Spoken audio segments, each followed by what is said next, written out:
akan mengkaji cara baca Al-Quran kita. Al-Quran yang kita yakini adalah buku panduan yang diturunkan oleh Allah Subhanahu Wa Taala ke junjungan kita Nabi Muhammad SAW, yang hanya dengannya lah, dengan mempelajarinya lah, kita akan mampu mengetahui, membedakan mana yang baik dan benar di tengah semaraknya dunia ini. Alhamdulillah, bersama kita telah hadir Ustadz Yahya, Muhammad Yahya, yang akan memberi siraman rohani seputar dengan satu surat yang selalu kita baca setiap harinya gitu. Setidaknya 17 kali gitu.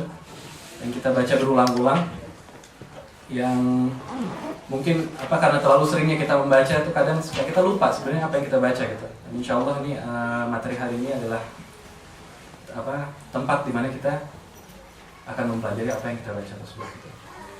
Sebelum kita mulai, kita akan mendengarkan mukadimah tilawah dari akhuna Luqman yang insya Allah akan membacakan surat Al-Hijr ayat 85, 86, dan 87. Fadhil.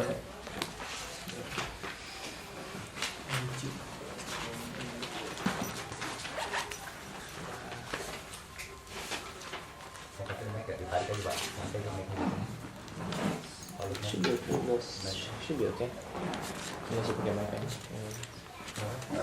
Berapa? 85, 86, 87. Al-Hijr surat 57. Oke.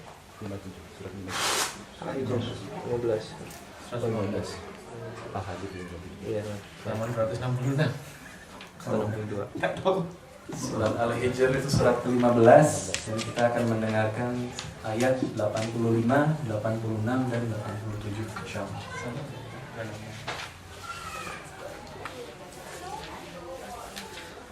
أعوذ بالله من الشيطان الرجيم.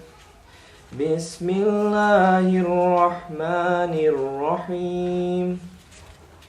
وما خلقنا السماوات والأرض وما بينهما إلا بالحق وإن الساعة لآتية فاصفح الصفح الجميل إن ربك هو الخلاق العليم ولقد آتيناك 7 من المثاني والقرآن العظيم Sadaqallahul azim. Dan kami tidak menciptakan langit dan bumi serta apa yang ada di antara keduanya, melainkan dengan kebenaran. Dan sungguh, kiamat pasti akan datang, maka maafkanlah mereka dengan cara yang baik. Sungguh Tuhanmu dialah yang maha pencipta, maha mengetahui. Dan sungguh, kami telah memberikan kepadamu 7 ayat yang dibaca berulang-ulang dan Al-Quran yang agung. Maha benar Allah dengan segala firman-Nya. Untuk mempersingkat waktu, persilahkan tempat dan waktunya untuk Ustaz lagi ya.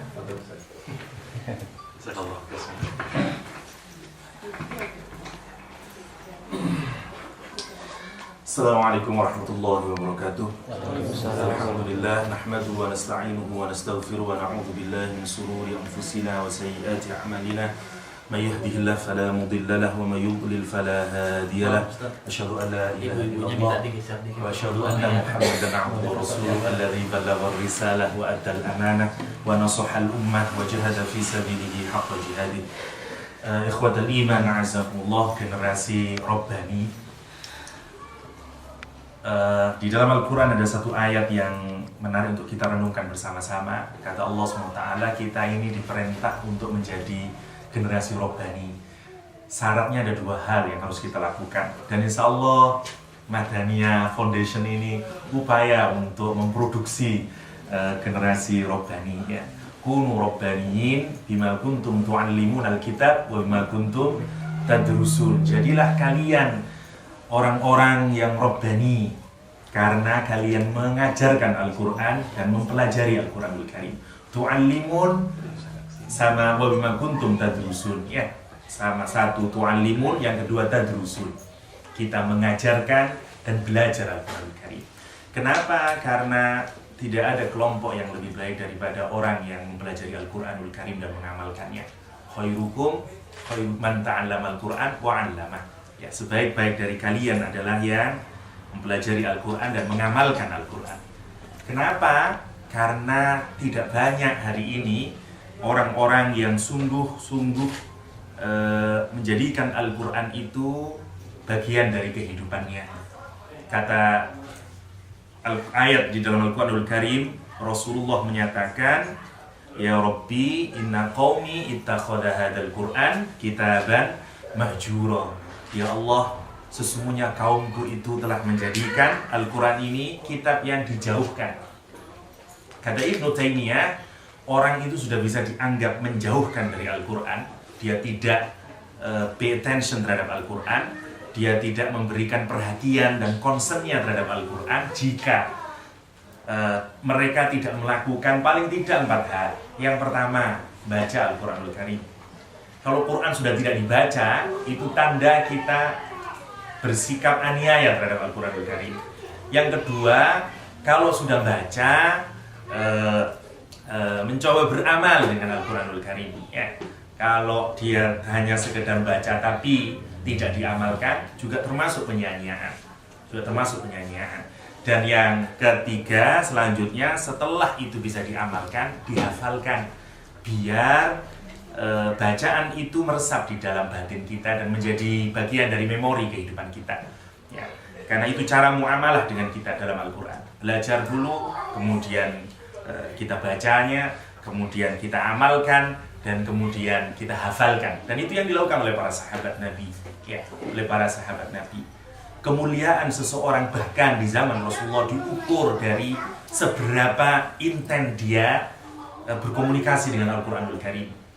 Ketika ada para syuhada yang meninggal dunia, dan ini Rasul memilih mana yang harus didahulukan untuk dimakamkan ini, untuk dikuburkan. Apa kata Rasulullah? Siapa di antara syuhada ini yang paling banyak hafalan Al-Qur'annya? Dialah yang dahulukan. Lihat kehormatan orang yang paling banyak berinteraksi dengan Al-Qur'an. Hatta mereka ini semua syuhada, oleh Rasulullah dipilih orang yang paling banyak hafalan Al-Qur'annya. Ketika Rasul mengutus seorang kelompok untuk melakukan jihad, Rasul menanyai, adakah di antara kalian yang hafal Al-Qur'an? Dan yang menjawab, dan Rasul menyatakan, adakah yang hafal suratul Baqarah? Ada saya Rasul. Kamu pimpinlah kelompokmu dan kamu saya jadikan amir, kata Rasulullah. Lihat, pemilihan leader pun dalam Islam ditentukan dari seberapa banyak kita menghafalkan Al-Qur'an Karim. Tentu di zaman sahabat menghafalkan Al-Qur'an juga berarti faham terhadap Al-Qur'an. Derajat seseorang di hadapan Rasulullah dihitung dari seberapa kita ini hafal, seberapa kita ini faham, seberapa kita ini beramal dengan Al-Qur'an. Karena tujuan utama nanti dari Al-Qur'anul Karim, setelah kita membacanya dengan baik, setelah kita benar-benar menghayatinya dengan baik, terakhirnya adalah menjadikan Al-Qur'an itu akhlak kita ya. Tujuan utama dari Al-Qur'an adalah jangan hanya Rasulullah yang khuluquhul Qur'an, sebagaimana sahabat yang tanya kepada Aisyah radhiyallahu anha, dan Aisyah menjawab, kana khuluquhul Qur'an. Kita jadikan semboyan itu sekarang bukan hanya khuluquhul Qur'an ya, khuluqnya Nabi, akhlaknya Nabi yang Al-Qur'an, tapi khuluqunal Qur'an. Ini yang paling penting. Bagaimana kita bisa menjadikan akhlak kita ini Al-Qur'anul Karim.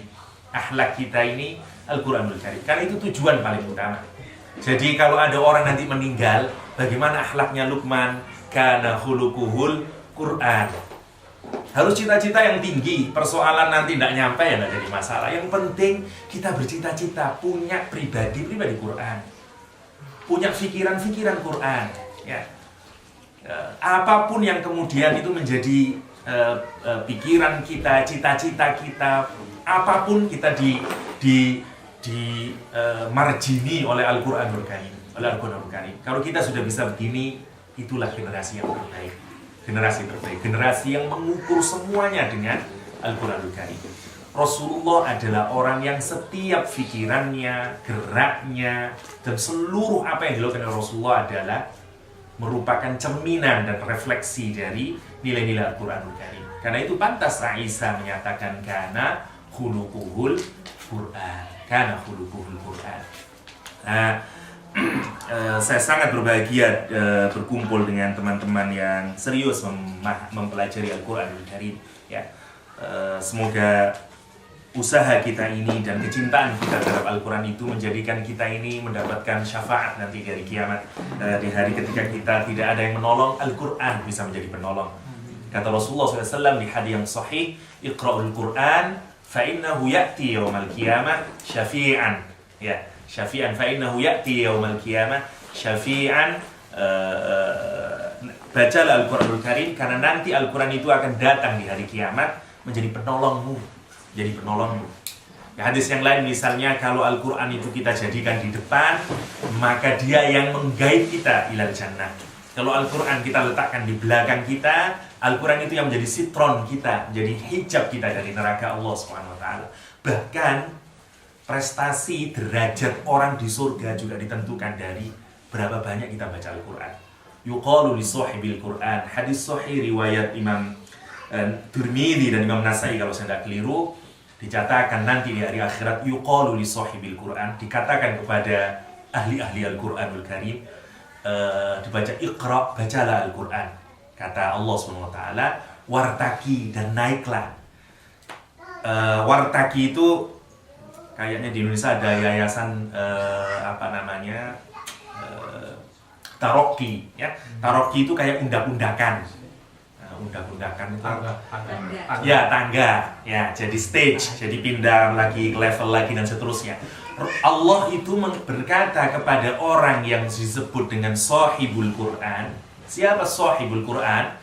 Ya kalau literalnya the owner of the Quran, ya, yang suka baca Al-Quran. Paling tingginya nanti ya hamilatul Quran, orang yang hafal Al-Quran. Nanti disuruh di surga itu disuruh baca, satu kita disuruh Iqra, yang kedua wartaki, terus suruh naik, warattil, bacalah dengan tartil sebagaimana tadi yang diajarkan. Kama kunta tarattal fid dunya, sebagaimana dulu kamu membaca secara tartil di dunia. Ya. Jadi nanti jadi ingat itu, ya. Mas Krisna jadi ingat nanti kalau membaca tartil sampai kenapa kata Allah SWT fa inna manzilatak, karena posisimu di surga itu inda akhiri ayatin, di ayat paling akhir taqra'uha, yang kalian baca. Gampangan kasarnya kalau bacanya Qul saja ya Qul levelnya, kira-kira gitu. Kalau bisa sampai khatam, kita bayangkan impact yang sangat besar dari involvement kita dengan Al-Quranul Karim. Apalagi kalau kemudian Al-Quran itu sudah merupakan bagian dari kehidupan kita. Sungguh mulia orang yang hidup dengan Al-Quran, sebagaimana doa Rasulullah SAW, Allahumma zayyin akhlaqana bil Quran. Ya Allah, hiasi akhlak kami ini ya Allah dengan Al-Quranul Karim. Zayyin akhlaqana bil Quranil Karim. Sehingga Quran itu benar-benar hidup, tidak berupa teks, tapi kitalah yang menghidupkan Al-Quranul Karim. Kitalah yang harus menjadi pribadi Quran. Ya, tidak ada gunanya kalau Quran cuma dicetak, diproduksi. Yang kita butuhkan adalah menjadikan Quran itu hidup di dalam pribadi diri kita, syukur-syukur dalam rumah tangga kita, apalagi nanti kalau kita bermimpi untuk membangun peradaban Qurani, masyarakat yang Qurani, dan seterusnya. Kita harus mulai dari diri kita, bagaimana menghidupkan Al-Quranul Karim. Menghidupkan Al-Quranul Karim. Kesukaan Rasulullah terhadap Al-Quranul Karim sangat banyak dituturkan, ya. Misalnya salah seorang yang sangat dicintai oleh Rasulullah adalah Abu Musa al-Asy'ari, misalnya Abu Musa al-Asy'ari, karena lantunan indahnya bacaan Al-Quranul Karimnya.